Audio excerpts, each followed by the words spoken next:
Hi guys, so kadaghan naman ang nakuan unsa Look, asawa ni Shaika Roble, totoo nga bang hihingi ng 50% share sa kanilang ari-arian?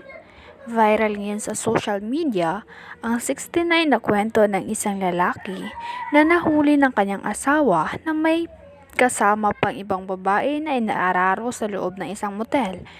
Pero sa kanilang annulment, hindi papayag ang lalaking ito na hindi siya bibigyan ng 50% share ng lahat ng property na itinatag ng babaeng iyon dahil conjugal property ito palagi dahil sa kasal sila.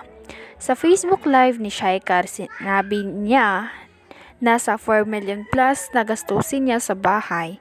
50,000 lang ang naiambag ng lalaking ito, pero hihingi siya ng 50% lahat ng mga ari-arian na nakapangalan sa kanyang asawa.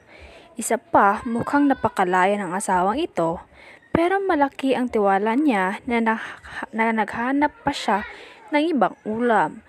Ano ang inyong mga saloobin tungkol sa kapwa Marites? Magkaroon tayo ng isang kawili-wiling talakayan sa seksyon ng komento.